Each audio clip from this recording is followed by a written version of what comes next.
अथ तृतीयोऽध्यायः। भगवान के अवतारों का वर्णन। श्री सूत जी कहते हैं, सृष्टि के आदि में भगवान ने लोकों के निर्माण की इच्छा होते ही उन्होंने महातत्व आदि से निष्पन्न पुरुष रूप ग्रहण किया। उसमें 10 इंद्रियां, एक मन और 5 भूत, ये 16 कलाएं थी। उन्होंने कारण जल में शयन करते हुए जब योग निद्रा का विस्तार किया, तब उनके नाभि सरोवर में से एक कमल प्रकट हुआ और उस कमल से प्रजापतियों के अधिपति ब्रह्मा जी उत्पन्न हुए। भगवान के उस विराट रूप के अंग प्रत्यंग में ही समस्त लोकों की कल्पना की गई। वह भगवान का विशुद्ध सत्वमय श्रेष्ठ रूप है। यदि लोग दिव्य दृष्टि से भगवान के उस रूप का दर्शन करते हैं, भगवान का वह रूप हजारों पैर, जांघें, भुजाएं और मुख के कारण अत्यंत विलक्षण है। उसमें सहस्त्रों सिर, हजारों कान, हजारों आंखें और हजारों नासिकाएं हैं। हजारों मुकुट, वस्त्र और कुंडल हैं। आदि आभूषणों से वह उल्लसित रहता है। भगवान का यही पुरुष रूप, जिसे नारायण कहते हैं, अनेक अवतारों का अक्षय कोश है।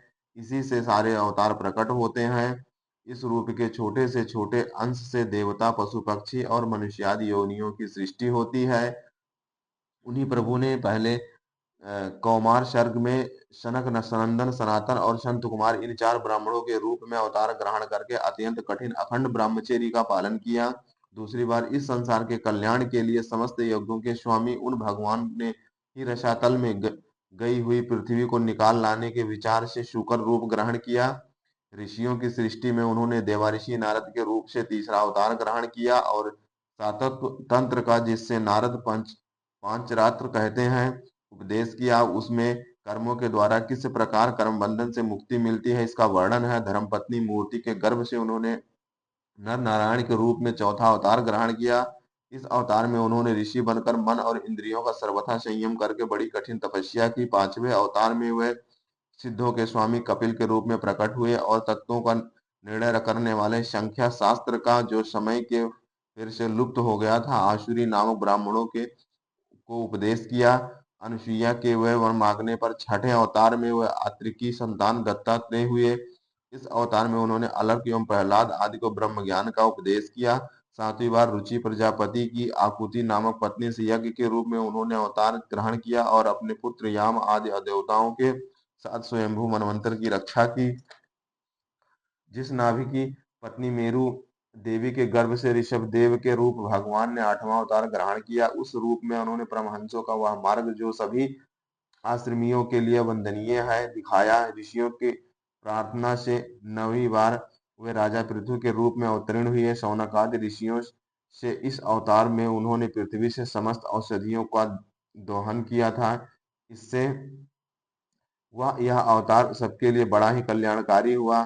चाक्षुषु मनवंतर के अंत में जब सारी त्रिलोक की समुद्र में डूब रही थी, तब उन्होंने मत्स्य के रूप में दसवां अवतार ग्रहण किया और पृथ्वी रूप नौका पर बैठकर अगले मनवंतर के अधिपति वैवस्वत मुनि की रक्षा की।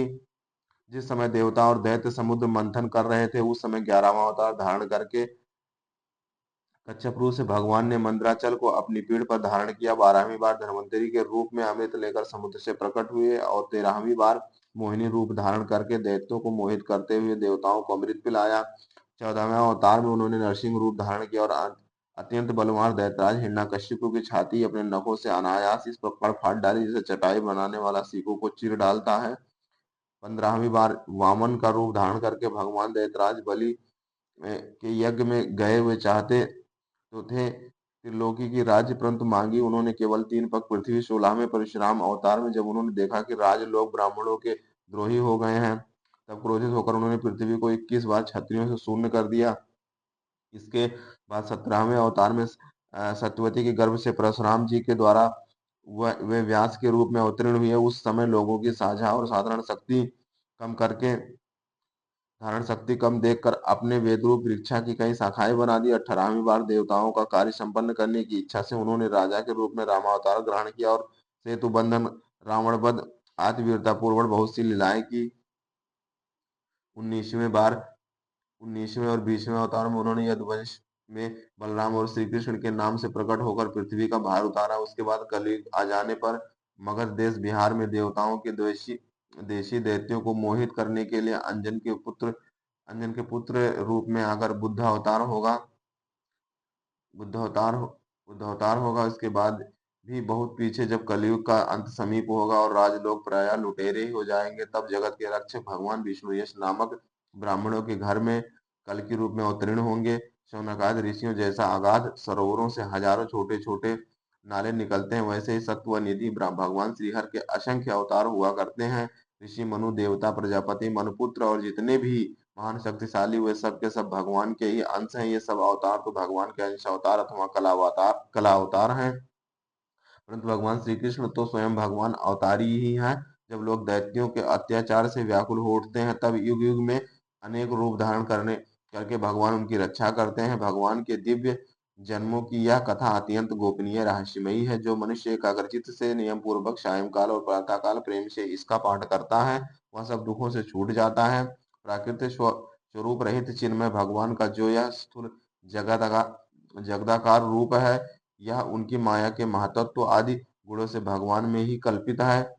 जैसे बादल वायु के आश्रय रहते हैं और धूसरपना धूल में होता है, परंतु अल्पबुद्धि मनुष्य बादलों को आकाश में और धूसरपने का वायु में आरोप करते हैं, वैसे ही अविवेकी पुरुष सबके साक्षी आत्मा में स्थूल दृश्य रूप जगत का आरोप करते हैं। इस स्थूल रूप में से परे भगवान का एक सूक्ष्म अव्यक्त रूप है, जो न तो स्थूल की तरह आकारादि गुणों वाला है और न देखने सुनने में ही आ सकता है। वह सूक्ष्म शरीर है। आत्मा का आरोप या प्रवेश होने से यह जीव कहलाता है और इसी का बार बार जन्म होता है। उपर्युक्त सूक्ष्म और स्थूल शरीर अविद्या से ही आत्मा में आरोपित है। जिस अवस्था में आत्मा रूप के ज्ञान से आरोप दूर हो जाता है, उसी समय ब्रह्म का साक्षात्कार होता है। तत्वज्ञानी लोग जानते हैं कि बुद्धि रूप जिसमें यह बुद्धि रूपा परमेश्वर की माया निवृत्त हो जाती है, उस समय जीव परमानंदमय हो जाता है और अपनी स्वरूप महिमा से प्रतिष्ठित होता है।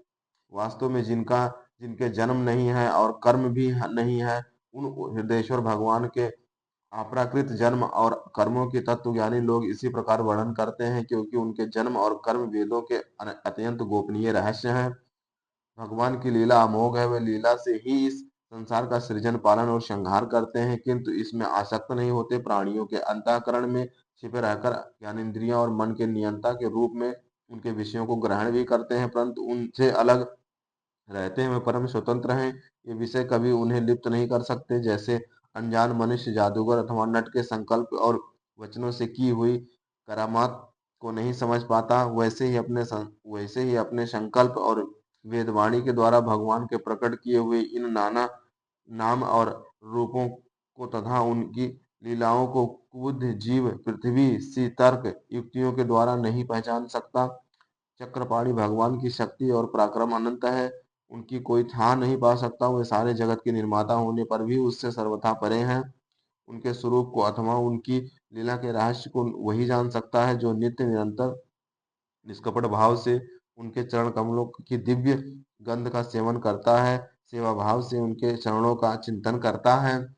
शौनकाद ऋषियों, आप लोग बड़े ही सौभाग्यशाली तथा धन्य हो, जो इस जीवन में और विघ्न बाधाओं से भरे इस संसार से समस्त लोकों के स्वामी भगवान श्री कृष्ण, वह सर्वात्मक आत्मभाव, वह अविरचनीय अनन्य प्रेम करते हैं, जिससे फिर इस जन्म मरण रूप संसार के भयंकर चक्र में नहीं पड़ना होता है। भगवान वेदव्यास ने यहाँ दिव्यवेदों के समान भागवत चरित्र से परिपूर्ण भागवत नाम का पुराण बनाया है। उन्होंने इस श्लाघनीय श्लाघनीय कल्याणकारी और महान पुराणों को लोगों के परम कल्याण के लिए अपने आत्मज्ञानी शिरोमणि पुत्र को ग्रहण कराया। इसमें सारे वेद और इतिहासों का सारा संग्रह किया गया है।